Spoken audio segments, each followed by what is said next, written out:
이 자리에 오신 분들이나 또 영상으로 예배드리시는 우리 모든 성도님들, 정말 오늘 이 시간을 통해서 성령님이 여러분 만나주시고 여러분들 마음 가운데 평강 주실 줄 믿습니다. 아멘. 우리 좌우로 앞뒤로 한번 인사하시고 말씀 듣겠습니다. 하나님이 기억하시는 사람이 되십시오. 인사하시겠습니다. 하나님이 기억하시는 사람이 되십시오.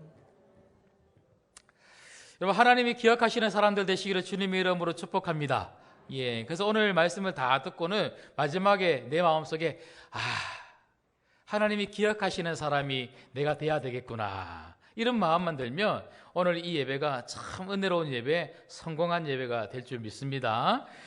여러분, 사도행전 10장은요 초대교회사나 기독교 역사에 있어서 굉장히 중요한 위치를 차지하고 있습니다. 여러분 잘 아시는 것처럼 사도행전 2장을 통해서 이 교회가 시작이 되죠. 그러나 지금까지 우리가 살펴본 것은 이 예루살렘, 유대 안에만 머물러 있었던 유대인들의 교회, 유대인들 중심으로 태동된 그 교회의 이야기들을 저희들이 지금까지 살펴봤습니다. 잘 알고 계시겠지만 사도행전의 이야기는 예수님께서 승천하시기 바로 그 직전에 예수님의 제자들에게 사도행전 1장 8절의 말씀을 가지고 이렇게 약속해 주셨죠. 그리고 명령하십니다. 오직 성령이 너희에게 임하시면 너희가 권능을 받고 예루살렘과 온 유대와 사마리아와 땅끝까지 이르러 뭐가 되라고요? 내 증인이 되리라. 무슨 말입니까?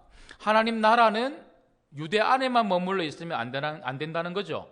복음은 사마리아 안에만 머물러 있으면 안 되고, 이 복음은 하나님 나라는 땅끝까지 확장되고 펼쳐지고 나가야 되는 복음이고 나가야 되는 하나님 나라라는 것입니다. 그런데 지금까지 우리가 살펴본 말씀은 어떤 말씀이었습니까?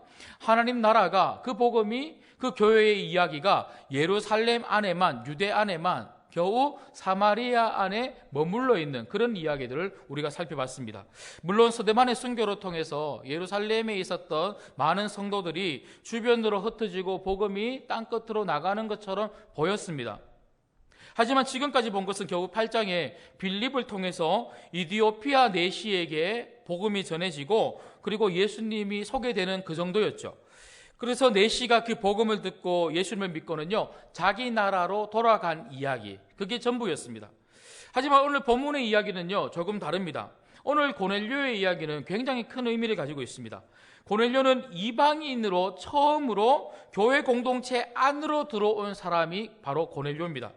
고넬료의 이야기는 더 이상 복음이 유대인들만을 위한 복음이 아니고 이 복음은 이방인들을 위한 복음으로 펼쳐지고 있다고 하는, 완벽하게 보여주고 있는 이야기가 바로 고넬료의 이야기인 거죠.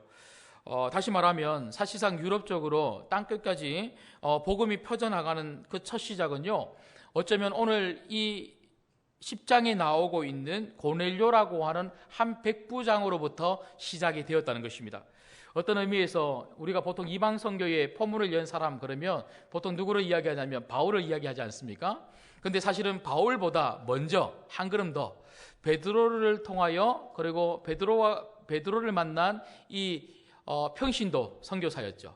이 고넬료라고 하는 이 사람을 통하여 이 이방의 선교의 포문이 열리는 그런 귀한 역할을 감당하게 됩니다. 이만큼 고넬료라고 하는 사람은 굉장히 중요한 사람인데요. 여러분 오늘 본문을 보시면 하나님의 사자가 기도하는 고넬료를 찾아옵니다. 그리고 당시 욥바라고 하는 곳에 머물고 있었던 베드로를 초청하라고 그렇게 메시지를 전해주죠. 저희가 읽진 않았지만 뒷부분을 읽어보시면 하나님은 또 기도하는 베드로에게도 환상 중에 하나님의 말씀을 전해줍니다. 그리고 고넬료를 찾아갈 것에 대해서 그렇게 말씀하시죠. 베드로가 있는 욥바와 그리고 이 고넬료가 있는 가이사라는요 지리적으로 약 50km 정도 떨어진 곳에 있었습니다. 가깝지 않은 곳에 있었다는 거죠. 이렇게 멀리 50km 정도나 떨어져 있는 곳에 서로 각기 다른 곳에 있는 사람들, 그리고 서로 알지 못하는 사람들을 하나님이 만나게 해주셨다는 거예요. 여러분, 오늘 이 말씀을 통해서 우리가 깨달을 수 있는 게 뭡니까? 하나님은 하나님의 일을 위하여 사람들을 만나게 하신다는 겁니다. 여러분, 저희가 3주 동안이나 계속 이 만남의 복에 대해서 계속 말씀을 듣고 있습니다. 이 사울이 누구를 만납니까? 아나니아라는 사람을 만났죠. 그리고 사울이 바나바라고 하는 사람을 만나서 교회 공동체 속에서 잘 적응할 수 있도록 그렇게 바나바가 도와줬다고 제가 말씀을 드렸습니다. 그리고 오늘 또 말씀을 보면요, 하나님은 이 베드로라고 하는 사람과 그리고 고넬료라고 하는 이 사람, 서로 멀리 떨어져 있고 전혀 알지 못하는 사람들을 하나님의 일을 위해서 만나게 해 주셨다는 거죠. 여러분, 지역이 중요하지 않죠? 위치가 중요하지 않습니다. 내가 어디에 사는가가 중요하지 않죠. 땅끝에 내가 어디에 살더라도 하나님의 일을 위해서라면 정말 어떤 사람이라도 하나님은 나를 만나게 하시고 그 만난 사람을 통하여 우리는 하나님의 일을 하게 하실 줄 믿습니다. 오늘 우리 신광교회 안에도요, 여러분 옆에 계시는 분들은 누가 만나게 하신 사람들입니까? 하나님이 만나게 하신 사람들이라는 거죠. 여러분, 그전에 우리가 서로 알았습니까? 교회에 와서 서로 이게 만나서 서로 알게 되고, 이렇게 알게 된 사람들을 통하여 하나님의 교회를 섬기게 되고 우리가 하나님의 일을 지금 잘 감당하고 있지 않습니까? 저도 그렇죠.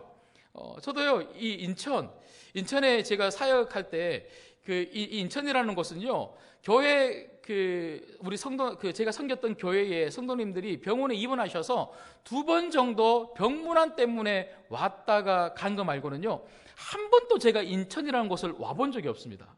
와서 뭐 밥을 먹어본 적도 없고요, 인천에 아는 사람도 한 명도 없어요. 지금 아는 사람 많아요. 예. 여러분, 제가 오고 싶어서 온 게 아니죠. 하나님이 이곳에 오게 하신 거죠. 하나님의 일을 위해서 저를 이곳에 보내신 거죠. 여러분들 한 사람 한 사람 또 하나님의 일을 위해서 우리 신광교회로 보내신 거죠. 보내서 우리 서로서로 만나게 하시고 우리를 통하여 하나님은 하나님의 일들을 이루어 가실 줄 믿습니다. 그래서 여러분 한 사람 한 사람은 너무 중요한 사람이고 너무나 소중한 사람들입니다. 우리 좌우로 보시면서 만나서 반갑습니다 인사 한번 하시죠. 만나서 반갑습니다. 우리가 만나서 반가운 게 오랜만에 만나서 반가운 게 아니고요, 정말 하나님이 붙여주신 사람, 하나님의 일을 하라고 붙여주신 이 사람, 너무너무 반가운 것 아니겠습니까? 여러분, 이렇게 하나님이 베드로와 고넬료를 서로 만나게 하셨어요. 뭐 하시려고 만나게 하셨을까요? 제가 방금 말씀을 드렸던 것처럼 하나님의 일을 하시겠다는 거죠. 하나님의 일을 하시겠다. 여러분, 오늘 본문 4절 말씀을 한번 보시겠습니다. 여러분, 하나님이 하나님의 사자를 고넬료에게 보내시죠. 그 사자를 만난, 그 천사를 만난 고넬료가 어떻게 이야기를 하냐면요, 4절 말씀 보시면 고넬료가 주목하여 보고 두려워 이르되 주여 무슨 일이니까. 그 천사를 보고, 그 하나님의 사자를 보고 어떤 일 때문에 여기 오셨습니까? 무슨 일입니까? 이렇게 물어보죠. 그 물음 앞에 천사가 쭉 대답하는 내용이 5절, 6절, 7절, 8절인데요. 그 핵심이 뭡니까? 결국 베드로를 초청하라는 거예요. 무슨 말입니까? 베드로가 오면 오늘 고넬료야, 너에게 무슨 일이 일어난다는 거예요. 하나님이 너를 통하여 오늘 너 무슨 일을 하시겠다고 하는 이 메시지가 이 말씀에 포함된 거 아니겠습니까? 여러분, 하나님이 여러분을 보시면 무슨 일을 하고 싶은 사람이 되기를 주님의 이름으로 축복합니다. 하나님은 고넬료라고 하는 사람을 보고 하나님의 일을 하고 싶었던 거예요. 하나님이 우리를 보시면 과연 하나님의 일을 하고 싶으실까? 하나님은 고넬료를 보시고 하나님은 이 고넬료를 통하여 베드로를 보내서 예수님을 만나게 하시고 성령 충만함을 경험하게 하시죠. 그리고 마침내 고넬료를 통해 로마와 유럽과 땅끝으로 예수님을 전파할 이방인 선교의 포문을 활짝 여신 겁니다. 일을 내시고 계시는 거죠. 여러분, 하나님은 일을 자꾸 만드시는 분이죠. 우리를 통하여 일을 엄청나게 지금 만들어 가시는 분이 하나님이십니다. 그런데 여러분, 하나님은 아무나 그렇게 사용하시는 게 아니죠. 하나님은 이렇게 고넬료라고 하는 이 사람 이 사람을 보시면서 일을 맡기고 싶은 사람에게 일을 맡기신다는 거예요. 여러분 한번 좀 생각해 보셨으면 좋겠어요. 하나님이 여러분을 보시면서 일을 맡기고 싶은 사람일까요? 여러분은 나는 하나님이 나를 보시면서 일을 맡기면 안 되겠다, 고개를 절레절레 흔드는 사람일까요? 여러분, 그래서 오늘 고넬료의 이야기를 통해서 볼 수 있는 첫 번째 교훈은요, 하나님이 기억하고 쓰고 싶은 사람이 되어야 한다는 것입니다. 저를 한번 따라해 보시죠. 하나님이 기억하고 쓰고 싶은 사람이 되자. 여러분들이 하나님이 기억하고 쓰고 싶은 사람이 될 때에 이게 우리 인생의 축복인 줄 믿습니다. 하나님이 나를 보는데 하나님의 일을 안 맡기고 싶은 사람, 교회는 다니고 신앙생활은 열심히 한다고는 하는데 하나님이 나를 보실 때 하나님의 일을 안 맡기고 싶은 사람, 이것만큼 속상하고 이것만큼 비참한 게 어디 있겠습니까? 여러분, 오늘 4절 말씀을 한번 보시죠. 4절 말씀을 우리가 같이 한번 읽겠습니다. 시작. 고넬료가 주목하여 보고 두려워 이르되 주여 무슨 일이니까? 천사가 이르되 내 기도와 구제가 하나님 앞에 상달되어 기억하신 바가 되었으니. 이 고넬료의 이 삶이, 그리고 고넬료라고 하는 이 한 사람이 누구에게 기억되었다고요? 하나님에게 기억되었대요. 기억되었다고 하는 이 뜻은요, 단지 하나님이 고넬료라고 하는 이 사람을 생각만 했다 이런 게 아니죠. 하나님 마음 안에 고넬료라는 사람이 있었지. 하나님 마음 안에 고넬료라고 하는 한 사람이 딱 떠올랐다는 거예요. 딱 떠오른 이유가 뭡니까? 그 고넬료에게 나의 일을 맡기면 되겠구나. 이방 선교를 위해서 이 고넬료와 고넬료 가정을 사용하면 되겠구나. 하나님 마음속에 이런 생각이 들었다는 거죠. 여러분, 이것만큼 중요한 게 없습니다. 왜 그렇습니까? 하나님 마음에 딱 떠오르기만 하면요, 하나님이 그 사람 도와주십니다. 하나님이 기억하시는 사람, 하나님이 사용하시고자 그렇게 생각하시는 사람은요, 사용될 수 있도록 하나님이 도와주신다는 거예요. 여러분, 오늘 1절 말씀 보시면 우리 한글 성경에는요, 어떻게 시작이 되냐면 가이사라에 고넬료라 하는 사람이 있으니 이렇게 시작이 됩니다. 그런데 제가 원문을 한번 살펴봤어요. 주석을 통해서 제가 원문을 쭉 살펴보니까요, 우리 한글 성경에는 없는 하나의 접속사 단어가 있더라고요. 그게 뭐냐면 그런데라고 하는 접속사입니다. 그러니까 이렇게 시작이 되더라고요. 그런데 가이사라에 고넬료라 하는 사람이 있으니. 여러분, 그런데라고 하는 이 접속사는요, 어떤 의미를 가지고 있습니까? 앞의 내용하고 지금 10장 1절부터 쭉 진행될, 그리고 전개될 이 내용하고 연관이 있다, 이 말 아닙니까? 여러분, 앞에 있는 내용이 어떤 내용입니까? 여러분, 앞에 있는 내용은요, 베드로라고 하는 예수님의 제자가 사방으로 돌아다니면서 예수님을 전합니다. 복음을 전합니다. 복음을 전할 때 이런저런 일들을 많이 겪는데요, 특별히 애니아라고 하는 중풍병 걸린 사람을 예수 그리스도의 이름으로 고쳐줍니다. 여러분, 이렇게 복음을 전하는 곳에는요, 엄청난 역사가 막 일어나요. 뿐만 아니죠, 욥바라고 하는 곳에 여러분 잘 아시는 것처럼 다비다라고도 하고 도르가라고 하는 한 여제자가 있었는데요, 이 여제자가 그만 병에 걸려서 죽게 된 거예요. 그런데 이 욥바에 온 베드로가 어떻게 합니까? 죽은 그 여제자를 이 다락방으로 그 시체를 데리고 올라가서 하나님 앞에 간절히 기도했더니 그 죽은 사람이 살아납니다. 이렇게 베드로를 통해서 놀라운 기적과 치유와 역사가 일어나고 있는 그때, 그런데 하나님은 누가 생각났다는 거예요? 바로 고넬료가 생각났다는 거예요.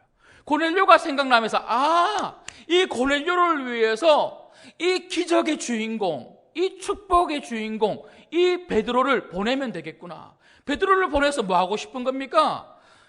여전히 이 고넬료의 가정 가운데 이 축복이 흘러갈 수 있도록, 역사가 일어날 수 있도록, 기적이 일어날 수 있도록 도와주시겠다는 거예요. 그래서 예수님 믿게 만들어주고 성령 충만하게 만들어주고 은혜 충만하게 만들어줘서 이 고넬료와 고넬료 가정을 하나님께서 사용하시더라는 거죠. 여러분 인생 가운데 이 하나님의 그런 데의 은혜가 있기를 주님의 이름으로 축복합니다. 아무리 힘들어도요, 아무리 어려워도 어떤 문제가 있더라도 하나님이 기억하시면 그런데 이 사람 도와주는 거예요. 경제적으로 어렵죠? 그런데 하나님이 도와주시면 경제적으로 문이 열리게 될 줄 믿습니다. 육체적으로 힘든 분들, 그렇게 아픔이 있는 분들, 아무리 힘들어도 그런데 하나님이 그 사람 기억하시고 그 사람 도와주시면 그 병도 낫게 될 줄 믿습니다. 우리 인생은요, 그런데 하나님의 이 그런데의 은혜가 쌓여서 그리스도인의 축복된 삶이 되더라고요. 여러분의 모든 삶이 그런데의 은혜가 있는 그런 삶이 될 수 있기를 주님의 이름으로 축복합니다. 그런데 오늘 말씀해 보면요, 이렇게 하나님이 그런데의 은혜를 주시는 이유가 뭡니까? 베드로라고 하는 사람을 그렇게 보내서 그 가정을 축복해 주시고 성령 충만하게 만들어 주시는 이유가 뭘까요? 결국은 하나님이 그 고넬료와 그 가정 사용하시고 싶어서 그렇게 축복해 주시는 거죠. 여러분, 우리 인생이 정말 중요한 게 뭡니까? 그것은 하나님께 사용받는 것 아니겠습니까? 특별히 여러분, 저는 이 고넬료라고 하는 이 사람이 백부장이라고 하는 이 의미가 저는 참 중요한 의미를 가지고 있다고 생각합니다. 백부장이 뭡니까? 군인이죠, 군인. 그냥 우연히 군인이 예수님 믿고 이 이방 선교의 시작, 포문을 여는 그런 사람이 되었을까요? 그런 게 아니죠. 다 의미가 있는 거죠. 하나님 나라의 군사들이 누굽니까? 성도들인 거죠. 그러니까 복음을 전하는 사람들은 하나님 나라의 군사라는 겁니다. 충성스러운 군사, 그런 군사들을 통하여 하나님은 하나님 나라의 일들을 맡기신다는 거죠. 여러분, 우리가 이 땅을 살면서 정말 소망하고 우리가 바라야 될 게 뭡니까? 하나님께 쓰임받는 거죠. 충성스러운 하나님의 군사로 쓰임받는 것만큼 중요한 것은 없는 거죠. 근데 우리는 어떻게 삽니까? 여러분, 정말 우리는 하나님 나라의 군사, 하나님을 위해서 살아가고 복음을 전하면서 살아가고 하나님 나라를 세우면서 살아간다는 이러한 것에 대해서 정말 너무나 관심이 없는 분들이 참 많이 있습니다. 우리 관심은 고작 이곳에서 잘 먹고 잘 살고 집 넓히면서 살아가는 것, 그거 아닙니까? 여러분, 요즘처럼 경기가 어려울 때에 제가 이런 말씀 드리는 것이 정말 너무너무 죄송합니다. 그러나 우리의 관심이 고작 돈이고 우리의 관심이 고작 집 넓히는 그 정도라면요, 안 되는 거죠. 요즘 젊은 분들 보면요, 너무 안타까운 게 교회는 나오고 신앙생활을 한다고 하면서 근데 입에서 하는 이야기들을 보면 대부분이 뭐냐면 자녀들을 어떻게 키울까, 어떤 대학교 보낼까, 어떻게 결혼시킬까, 어떻게 취직시킬까. 늘 관심이 자녀들. 애들 잘 키워서 좋은 학교 보내는 걸, 이걸 인생의 목표처럼 살아가는 그런 분들이 참 많으세요. 하나님 나라는 전혀 머리 안에 없습니다.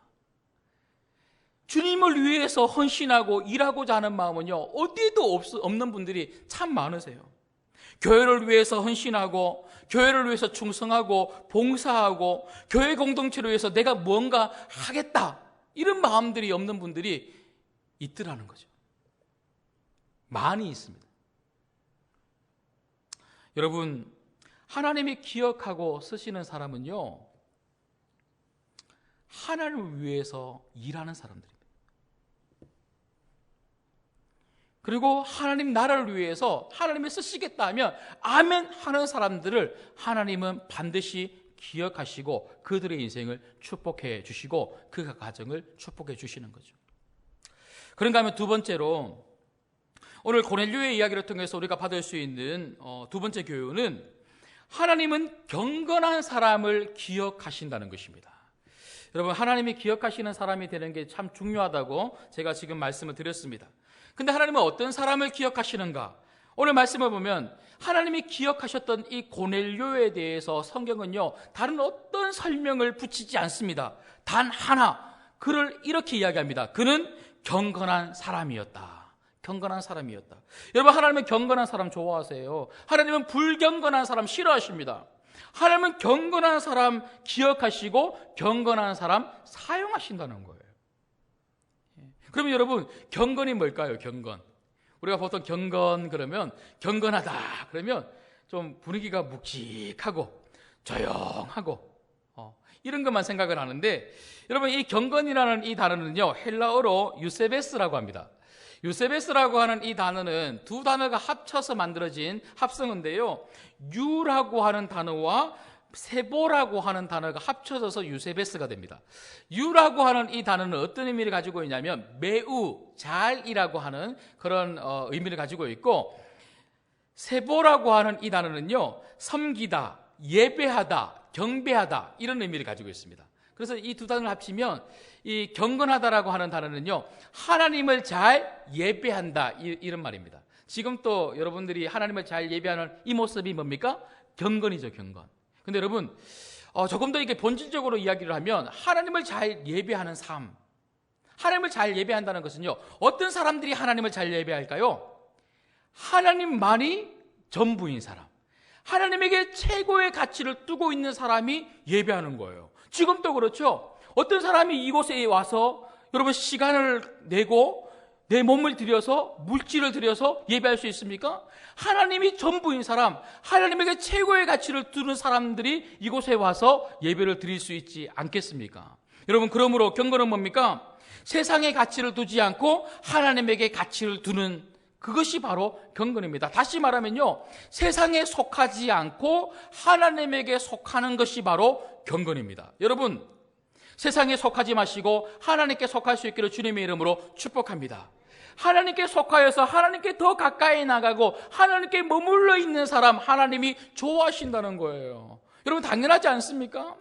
내 품에 안기지 않고 자꾸 다른 품에 안기려고 하는 자식 좋습니까? 예.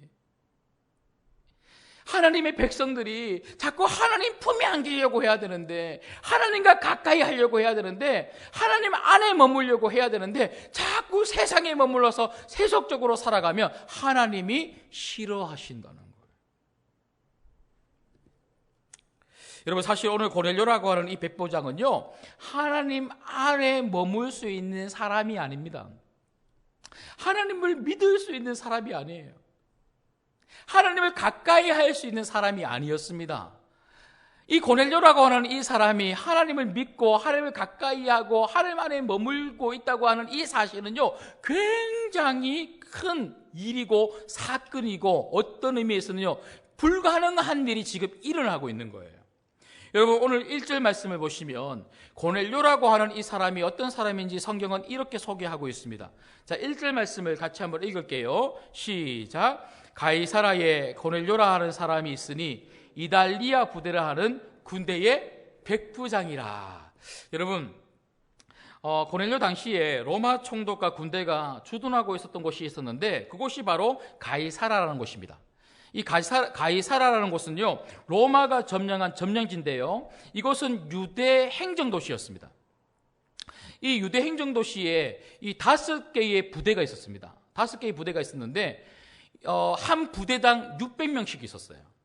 근데 4개의 부대는요, 이 로마 이 식민지에서 차출한 군인들이나, 그리고 가이사라에 살았던 이 현지인들이 그 부대를 형성하는 군인이 되었고요. 근데 5개 중에 한 부대는 로마인들로 형성된, 그러니까 이달리아가 뭡니까? 이탈리아죠. 그러니까 로마죠. 로마인들로만 형성된 부대가 있었다는 거예요. 근데 지금 백부장 고넬료는 어느 부대였습니까? 바로 로마인들로만 형성된 그 부대의 백부장. 그러니까 100명씩 6 이 조직이 있었는데, 그 한 조직 100명을 지휘하고 관리하는 백부장이었다는 거예요. 무슨 말입니까? 이 백부장 고넬료는요, 그 어떤 백부장보다, 어떤 군인보다 힘이 있고 영향력이 있는 군인이었다는 거예요. 여러분 한번 생각해 보십시오. 자기들이 점령한 점령지입니다. 가이사라는 로마가 힘으로 그리고 권력으로 무력으로 압제한 점령지예요. 점령지. 그리고 그 점령지에 지금 로마 군인들이 들어와 있는데, 더군다나 로마 백부장 이 고넬료는요, 백부장 중에 백부장, 가장 힘이 있는 사람 중에 한 사람이었어요. 자기 마음대로 살 수 있는 거죠. 그 점령지에서 자기 마음대로 마음껏 할 수 있었습니다. 실제로 당시에 많은 군인들이, 그 로마 군인들이 그 점령지에서 자기 마음대로 횡포를 그렇게 마음대로 저지르고요. 그리고 그 점령지에 사는 그 백성들로부터 많은 이 재물들을 갈취하는 그런 일들이 있었다고 합니다. 고넬료도 마음만 먹으면 그렇게 살 수 있지 않겠습니까? 그렇게 편안하게 살고 마음껏 살고 하고 싶은 것 다 하면서 그렇게 살면서 호의호식하면서 그렇게 살 수 있었을 것입니다. 그런데 오늘 말씀해 보면요, 고넬료는 그렇게 살지 않았다는 거죠. 어떻게 살았다는 겁니까? 그렇게 세상적으로 살지 않았다는 거죠. 사람들하고 똑같은 방식으로 살지 아니하고 누구 믿었다는 것입니까? 하나님 믿었다는 거예요. 하나님 믿고 하나님에게 소속되어서 하나님 말씀대로 살게 되니까 어떻게 삽니까? 그곳에 있는 사람들 불쌍하게 여기는 거예요. 긍휼하게 여기는 거예요. 그러면서 뭘 많이 했다 그럽니까? 구제를 많이 하는 사람으로 살았다는 것입니다. 구제를 많이 베풀면서 그 나라 사람들 생각하면서 호의를 베풀면서 산 것입니다. 여러분, 고넬료는요, 하나님을 믿으니까 세상과 다르게 산 것이죠. 세상의 가치가 아니라 성경적 가치, 하나님의 가치로 산 사람이 바로 고넬료였던 것이죠. 여러분, 이렇게 세상의 가치로 살지 않고 하나님의 가치로 사니까 하나님이 가만히 놔두지 않는 거죠. 너무 좋은 거죠. 보기 너무 좋은 거죠. 너무 사랑스러운 거죠. 그러니까 기억하고 그 고넬료라는 사람 붙잡아서 고넬료를 사용하시는 겁니다. 여러분, 우리가 세상적 가치로 살지 아니하고 하나님 나라의 가치로 살고 하나님께 소속되어서 살면 하나님이 우리를 반드시 기억하시고 우리를 도와주시고 사용하여 주실 줄 믿습니다. 여러분, 오늘 말씀에도 보면요, 고넬료가 온 지방과 더불어 하나님을 경외했다 그럽니다. 고넬료만 그렇게 살았던 것이 아니라 온 가족들이 그렇게 살았다는 거예요. 여러분, 우리 자녀들 잘 키우는 게 도대체 뭡니까? 하나님께 쓰임 받도록 키우는 게 잘 키우는 거 아닙니까? 여러분, 인생의 성공이 뭐예요? 우리 자녀들 성공을 위해서 우리가 그렇게 기도하는데 우리 자녀들이 정말 성공하는 게 뭡니까? 하나님이 기억하시는 사람, 하나님께 쓰임 받는 자녀, 그게 바로 우리 자녀들 성공 아니겠습니까? 그렇게 키워야 되는 거죠. 여러분, 그렇다면 우리 자녀들이 하나님께 쓰임받고 하나님이 기억하시는 사람으로 키울 수 있는 방법이 뭡니까? 우리 자녀들 경건하게 키우는 거예요. 세상의 가치가 아니라 하나님 가치로, 하나님이 전부인 줄 알고 하나님 말씀이 무서운 줄 알고 하나님이 사랑하며 하나님께 더 가까이 가야 하는 그런 자녀들로 우리가 키워야 되지 않겠습니까? 그런데 우리는 자꾸 자녀들을 어떻게 키웁니까? 그리고 어떻게 키워오셨습니까? 돈 따라가는 인생으로 키우지 않으셨습니까? 학벌 따라가는 인생으로 혹시 지금 키우고 있지 않습니까? 세상의 가치에 오염된 그런 아이들로 자꾸 키우고 있지 않습니까? 여러분, 우리 자녀들의 신앙이 얼마나 약화되어져 가고 있는지 모릅니다. 여러분, 저는 말씀을 준비하면서 고넬료의 가정이 온 지방과 더불어 하나님을 경외했다, 이 말씀이 얼마나 부러운지 몰라요. 여러분, 우리는 돈이 없어서 망하는 게 아닙니다. 우리는 좋은 대학 못 가서 망하는 게 아닙니다. 우리는 사업이 망해서 망하는 게 아니고요, 우리는 직장이 없어서 망하는 게 아닙니다. 우리는 예수님 못 만나면 망하는 거예요. 우리는 하나님 없으면 망하는 거고요, 우리는 하나님으로 살지 않으면 망하는 거고요, 우리는 하나님께 가까이 가지 않으면 망하는 거고요, 우리는 경건치 않으면 망하는 거고요, 우리는 세속의 가치로 살면 망하는 것입니다. 그런데 우리 자녀들을 이렇게 기르지 않는 거예요. 여러분, 저는 목사입니다. 목사의 이 자녀들을, 저도 아들 2명을 키우고 있지만 목사의 자녀들이 태어날 때부터 하나님 엄청 사랑하고 예수님밖에 없는 아이들로 그렇게 태어나지 않더라고요. 이 인간들이 좀 그렇게 태어나주면 좋은데 그렇게 안 태어나요. 얘들도 다른 애들하고 똑같아요. 성경 필사하자 그러면 막 하기 싫어하고 왜 이런 거 만들었냐 그러고 뭐 하기만 하면 또 아빠가 만들었냐 그러고 아마 오늘부터 또 찬송가 듣는다 그러면 또 만들었다 그러고 아마 그럴 거예요.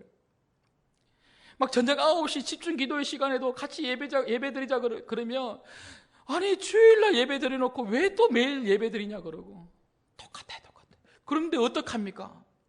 그래도 나오라 그러는 거예요. 얼레고 달래고 이거 사줄게 저거 사줄게 그러면서 성경 필사하자 그러고 그리고 함께 예배 드리자 그러고 성경 읽자 그러고 기도하자 그러고 막 때때로 이렇게 막 공부하고 있으면요 막 소리칩니다. 야 오늘 성경 썼어? 사도행전 썼어? 안 썼다 그러면 야 나와봐 구문 들고 나와봐 구문. 얘들아 구문 필요 없어. 구문 하지 마. 또 구문 선생님 계시는 거 아닙니까? 예. 구문 좋은 겁니다. 구문 좋은 건데 야 지금 구문 쓰는 게 중요한 게 아니야. 구문 안 써도 돼. 구문 쓰지 말고 성경 써. 성경. 사도행전 필사예요. 필사. 만약에 사도행전 이거 이번에 너 다 안 쓰면 컴퓨터 때려 부숴버린다. 막 협박해가면서 제가 요즘 이렇게 삽니다. 예.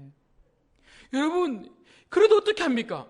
이렇게 해서라도 우리 아이들, 우리 자녀들 정말 경건한 자녀로 키워야 되는 거죠. 예. 여러분 공부 잘하는 것보다 예수님 잘 믿는 게 성공하는 방법인 줄 믿습니다. 예. 여러분 좋은 직장 가는 게 전부가 아니라니까요. 좋은 사람 만나서 결혼하는 것도 참 중요하지만 먼저 만나야 될 사람은 예수님이십니다. 예. 우리가 우리 자녀들 이렇게 키워야 되지 않겠습니까? 이렇게 하나님 편에 서서 하나님으로 말미암아 하나님에게 속해서 하나님 안에서 살아가는 자녀들로 키우고 우리들이 그렇게 살아갈 때에 하나님이 우리들을 주목하여 바라보시고 기억하시고 우리 인생 사용하여 주실 줄 믿습니다.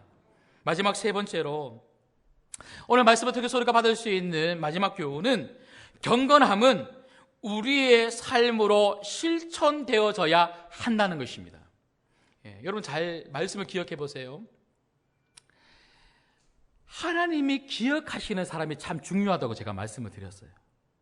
하나님이 기억하셔야지만 쓰임 받습니다. 쓰임 받는 것이 이것만큼 중요한 게 없어요. 이게 축복이라는 거죠. 그런데 어떤 사람을 하나님이 기억하신다고요? 경건한 사람을 기억하세요.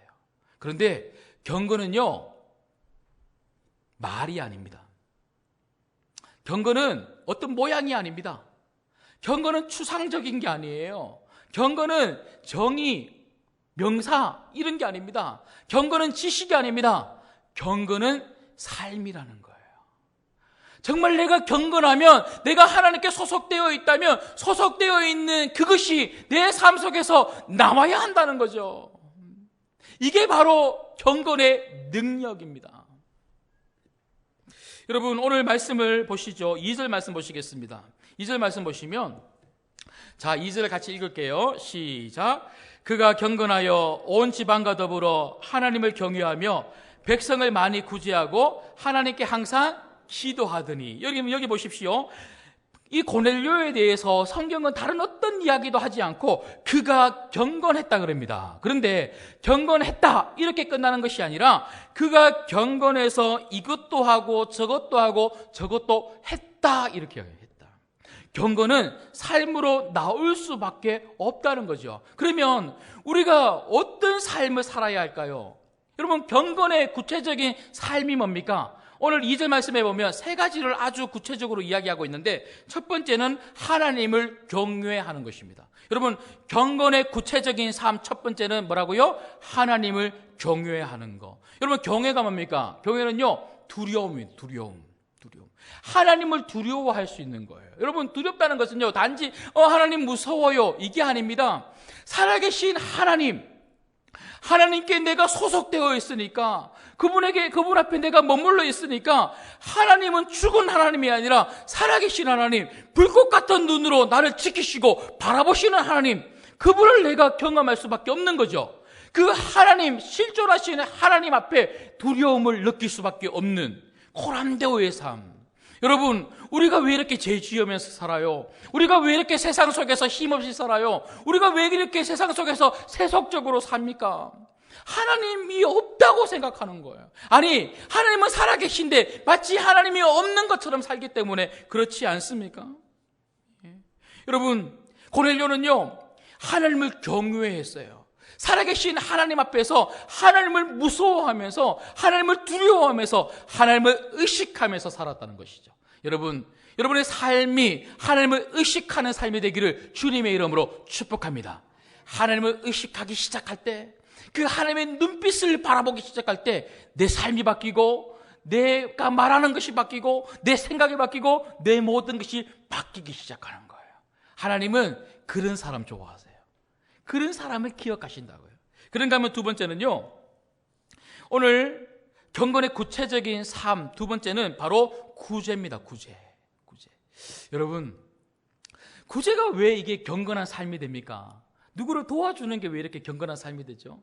세상 사람들도 구제 많이 하지 않습니까? 근데 여러분, 세상 사람들이 하는 그런 구제를 오늘 성경이 이야기하는 것이 아니죠. 여러분, 한번 생각해 보십시오. 성경에 보면요, 하나님의 백성들에게 주신 가장 큰 계명 두 가지가 있습니다. 반드시 지키라고 주신 두 가지 계명이 있는데, 첫 번째는 하나님을 사랑하라는 거고요, 두 번째는 누구를 사랑하는 겁니까? 이웃을, 내 옆에 있는 이웃을 사랑하는 것입니다. 무슨 말입니까? 내가 정말로 하나님을 사랑하면 이웃을 사랑하게 되어 있다는 거예요. 하나님의 사랑은 이웃에게 실천되어져야 하고, 이웃에게 흘러가야 되고, 이웃에게 영향을 줄 수 있는 사랑이어야 된다는 거죠. 내가 정말 경건합니까? 그래서 하나님에게 속해져 있습니까? 늘 언제나 하나님과 함께합니까? 하나님 앞에 머물러 있습니까? 늘 하나님 붙들면서 살아갑니까? 그렇다면 하나님 사랑의 영향을 우리는 받으면서 살 수밖에 없는 거죠. 그렇다면 하나님의 사랑의 영향을 받으면서 살아가는 우리들은요, 이 사랑을 다른 사람들에게 실천하며 살 수밖에 없는 거죠. 사랑의 실천, 하나님 사랑의 실천이 바로 뭡니까? 구제입니다. 구제. 그냥 누가 불쌍해서 어려운 사람들 안 돼서 그렇게 도와주는 게 아니고, 정말 내 안에 하나님의 사랑으로 가득하다면, 그 하나님의 사랑으로 불붙는다면, 이 사랑은 내 옆에 있는 연약한 지체들을 위해서 나눠줄 수밖에 없는, 그것이 물질이면 물질, 그것이 시간이면 시간, 내 헌신이면 헌신, 줄 수밖에 없는 사람이 되더라는 거죠. 여러분, 줘보십시오. 여러분, 나눠주십시오. 그렇다면 하나님이 여러분 인생을 책임져 주실 줄 믿습니다.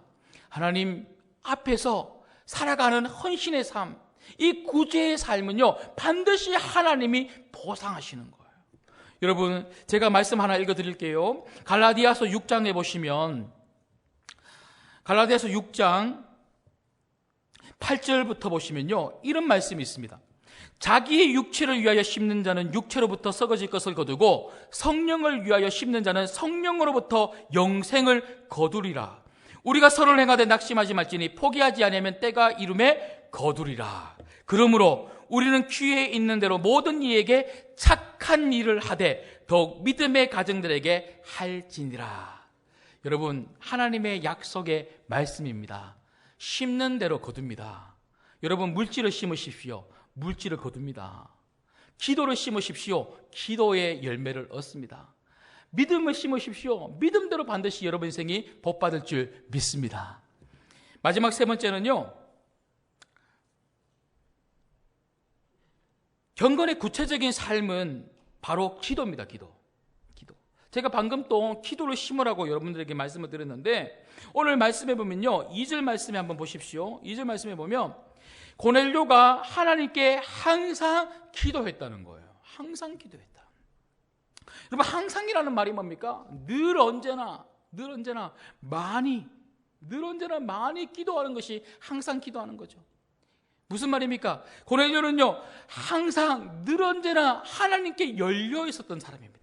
기도가 뭡니까? 자기 인생을 맡기는 게 기도죠. 하나님, 내 인생 내 멋대로 살지 않겠습니다. 내 뜻대로 살지 않겠습니다. 하나님 뜻을 듣고 하나님 뜻대로 살겠습니다. 그런 사람이 기도하는 거죠. 그 기도의 자리에서 그냥 이거 달라 저거 달라 그렇게만 기도하는 것이 아니라, 하나님께 나와 우리 가족을 맡깁니다. 이게 바로 기도 아닙니까? 여러분, 오늘 3절 말씀에도 보십시오. 하루는 제9시쯤 되어 환상 중에 밝히 보매 하나님의 사자가 들어와 이르되 고넬료야 하니. 여러분, 고넬료가 하나님의 사자를 만났을 때도 언제입니까? 기도할 때입니다. 여러분, 기도하면 하나님이 역사하십니다. 기도하는 사람 하나님이 제일 좋아하십니다. 하나님은 기도하는 사람의 기도를 정말 소중하게 생각하십니다. 그냥 흘려듣는 기도 하나도 없으십니다. 여러분의 작은 시름조차도 하나님은 다 들으시고 반드시 그 기도에 응답하시는 분이 하나님이신 줄 믿습니다. 하나님이 전부인 줄 알고, 하나님이 능력의 아버지인 줄 알고, 하나님이 전능하신 줄 알고 내 인생을 맡기고 우리 가정을 맡기고 간절히 기도하는 그 사람, 아버지 하나님은 제일 좋아하시고 그 사람 기억하시고 그 사람 사용하신다는 것이죠. 여러분, 2주간 동안 저희가 1시간씩 이 앞에서 우리 성도님들 나오셔서 그렇게 기도하시고요.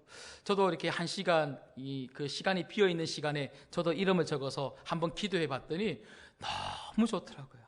그리고 우리 기도하신 분들이 기도하시면서 막 정말 마음에서부터 목사님 너무 좋아요. 계속 했으면 좋겠습니다. 이런 말씀들 하시더라고요. 제 생각에는 2주로 이렇게 끝나지 말고 우리 교회는 365, 24시간 기도하는 교회 이렇게 만들면 좋겠는데 그게 가능할지는 모르겠습니다.